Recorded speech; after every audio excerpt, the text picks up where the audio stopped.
अस्सलाम वालेकुम। आज बात करेंगे रजब भट्ट और ईमान फातिमा के बारे में। इनकी डिवोर्स को लेके क्या लेटेस्ट अपडेट्स सामने आई हैं, वो डिटेल भी आप तक रखेंगे। साथ ही बात करेंगे रजब भट्ट का एक और मैसेज, एक और पैगाम बड़ा वायरल हो रहा है, जिसके बाद मुझे खुद भी गुस्सा आ रहा है कि यार ऐसी भी हरकतें कोई बंदे कर सकते हैं। इसके बारे में भी डिस्कस करेंगे। साथ ही बात करेंगे ईमान फातिमा की वालिदा मोहतरमा ने एक ऑडियो भेजी है, एक ऑडियो उनकी लीक हुई है। अब वो ऑडियो में क्या फरमा रही हैं, वो डिटेल भी आप तक रखेंगे। साथ ही बात करेंगे रजब भट्ट हो या फिर ईमान फातिमा, जो कि इनकी बातें और जो चीज़ें मंज़र आम पर आ रही हैं, क्या ये हकीकत पर बनी हुई हैं या फिर इनके दरमियान में जो गलतफ़हमियाँ पैदा की गई हैं, वो कोई और शख्स था? इसके मुतालिक भी डिस्कस करते हैं। आप देखें, मेरे यूट्यूब और फेसबुक चैनल मोइन इकबाल आपसे मुखातिब है। उम्मीद आप सब खैरियत से होंगे। सबसे पहले तो आप लोगों का दिल से शुक्रिया अदा करना चाहूँगा, जो लोग भी अपनी कीमती राय का इज़हार करते हैं। और इस दुआ के साथ शुरू करते हैं कि अल्लाह पाक हमेशा आपको खुश और सलामत रखे। जिस तरह कि आप जानते हैं कि इस टाइम पर 3 दिन से एक खबर लाज़मी वायरल हो रही है,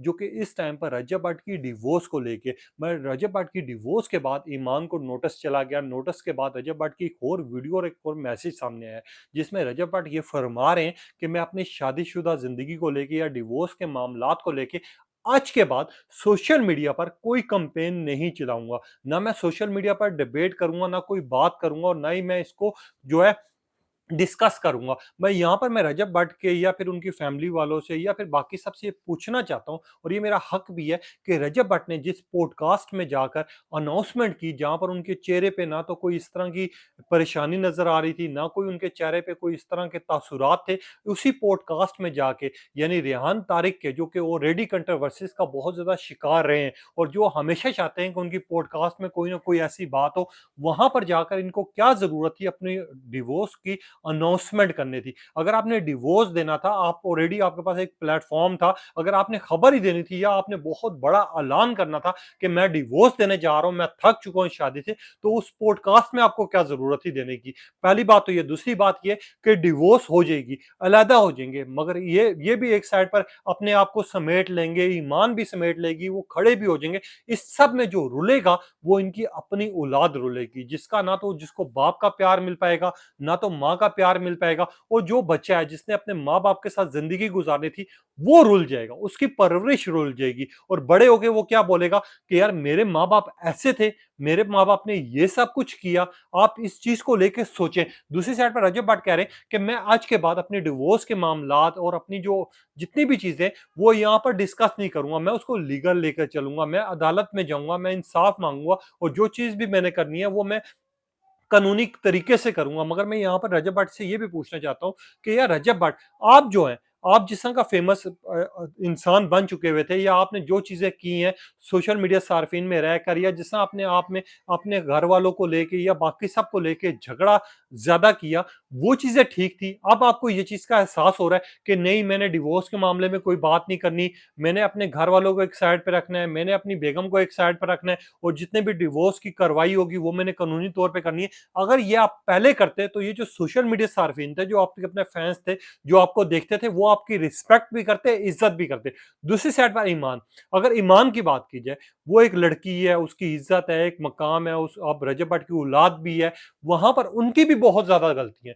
उन्होंने भी हर चीज आकर सोशल मीडिया पर डिस्कस कर दी, वो चाहे रजब भट्ट का भाई हो, जिस तरह के उसने इल्जामात लगाए थे, जिस तरह की धमकियां लगाई थी, कोई भी लड़की हो, कोई भी घर हो, कभी भी अपनी बहन का घर खराब करने के लिए या अपनी बहन के लिए, हक के लिए, कभी भी वो सोशल मीडिया नहीं अपनाएगा। कभी भी आके मीडिया पर अनाउंसमेंट नहीं करेगा कि यार उस इंसान ने मेरी बहन को धोखा दिया है, उस इंसान ने मेरी बहन के साथ ऐसा किया है, मैं उसको ये कर दूंगा, मैं उसको बर्बाद कर दूंगा, मेरी बहन जो है खुद मुख्तार है, वो वीडियोस बना सकती है, सब चीजें कर सकती है।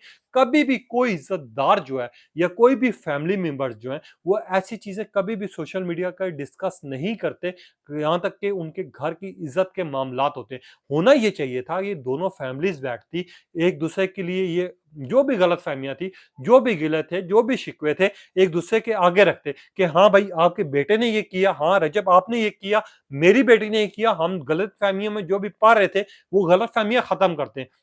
तो ये जो रिश्ता है मेरे ख़्याल से ये ज़्यादा अच्छा भी बनता और मज़बूत भी बनता। अब ईमान फ़ातिमा की जो वालिदा हैं, जो कि ईमान की वालिदा हैं, उनकी एक ऑडियो मंज़र यहाँ पर आई है, जो कि रजब भट्ट के दोस्त को उन्होंने भेजी है और रजब भट्ट के दोस्त को वे कह रही हैं कि मेरी बेटी नादान है, उसकी जो परवरिश जिस तरह की हुई है वो इकलौती है, गलतफ़हमियाँ हो जाती हैं, ऊँच-नीच हो सकती है जाती है, आप रजब भट्ट को समझाएँ। मगर मैं यहाँ पर ये चीज़ भी पूछना चाहूँगा कि रजब भट्ट के दोस्त को इन्वॉल्व करने की क्या ज़रूरत थी? आखिरकार आंटी आप खुद माशाल्लाह आप अच्छी भी हैं, पढ़ी-लिखी भी हैं, आपकी औलाद भी है, उनकी शादी हो चुकी है, उल्टा आपकी औलाद की औलाद है। आपको इन चीज़ों का ख़्याल करना चाहिए था। अगर यही काम आप रजब भट्ट के घर पे जाके करती या रजब भट्ट के जो कि उनकी वालिदा हैं, उनके बाप जो हैं या फिर उनके अपने जो रिश्तेदार हैं, जिस तरह बहन होगी या फिर बाकी सब हो गए, उनके घर पे जाके करती कि यार ये मामलात हैं, ये चीज़ गलतफ़हमी हुई है, मेरी बेटी यहाँ पर गलत है और यहाँ पर उनका बेटा गलत है, जो भी है राज़ीनामा करवाएँ।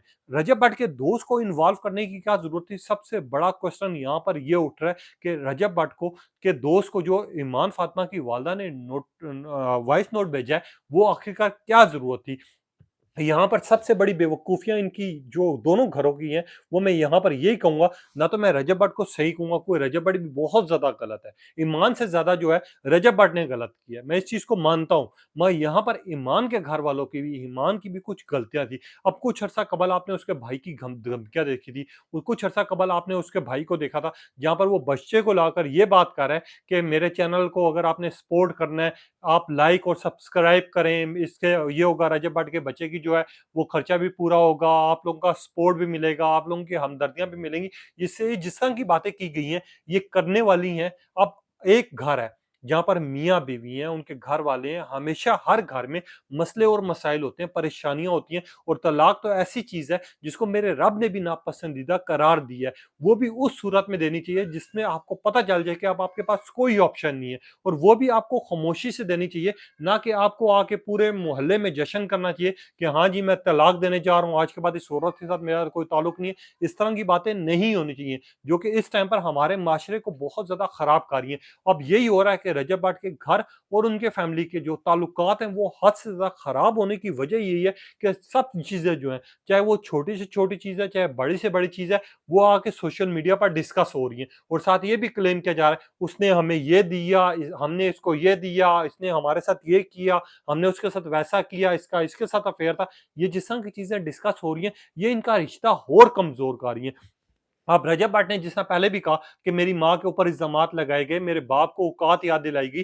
मैं मानता हूँ माँ-बाप बहुत ज़्यादा ज़रूरी होते हैं और मेरे माँ-बाप पे भी कहीं बात आएगी तो मैं हमेशा उनके हक में खड़ा हूँगा। मैं ये जो बातें थी, अगर ये सोशल मीडिया के बजाय आप जाके उनकी फैमिली में करते, आप उनके बाप के सामने करते, उनकी माँ के सामने करते, ईमान के सामने करते कि अगर आज मैं तेरी माँ को इस चीज़ बोलूँ या फिर तेरी माँ के साथ ये करूँ, तो तेरे ऊपर क्या गुज़रेगी? ईमान जो है फिर ये चीज़ क्लियर करती कि आपने भी तो ये काम किए, आपने तो इस तरह की बातें की हैं, आपने भी तो मेरे साथ ये किया है। वो जो चीज़ें थी, वो मिसअंडरस्टैंडिंग जो थी, वो एक-दूसरे के साथ इन दोनों को गलतफ़हमियाँ दूर करने का मौका मिलता और मैं अभी भी ये चीज़ चाहूँगा कि ये लोग जो हैं डिवोर्स का जो फ़ैसला है इतनी जल्दी ना लें, क्योंकि उस बच्चे के बारे में सोचें जो कि इन्होंने पैदा किया है, जो कि इनकी औलाद है, जिसने आगे दुनिया देखनी है। कम से कम इस चीज़ को लेके साल, 2 साल बेशक सेपरेट रहें, एक-दूसरे के लिए खामोशी इख्तियार कर लें।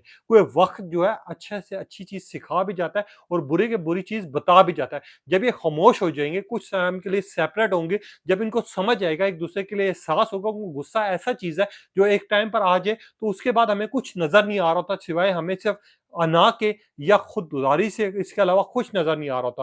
तो हमारा यही है, हमारी भी ये रिक्वेस्ट है कि अल्लाह इनकी जोड़ी सलामत रखे और इनको थोड़ी-सी अक्ल दे, हिदायत दे, जिसके बाद हो जाए कि यार ये लोग जो हैं एक-दूसरे के लिए सोच सकें, समझ सकें। अब रजब भट्ट के मैसेज को आप किस तरह देख रहे हैं? अपनी कीमती राय का इज़हार करना है। तब तक के लिए दीजिए अल्लाह हाफ़िज़।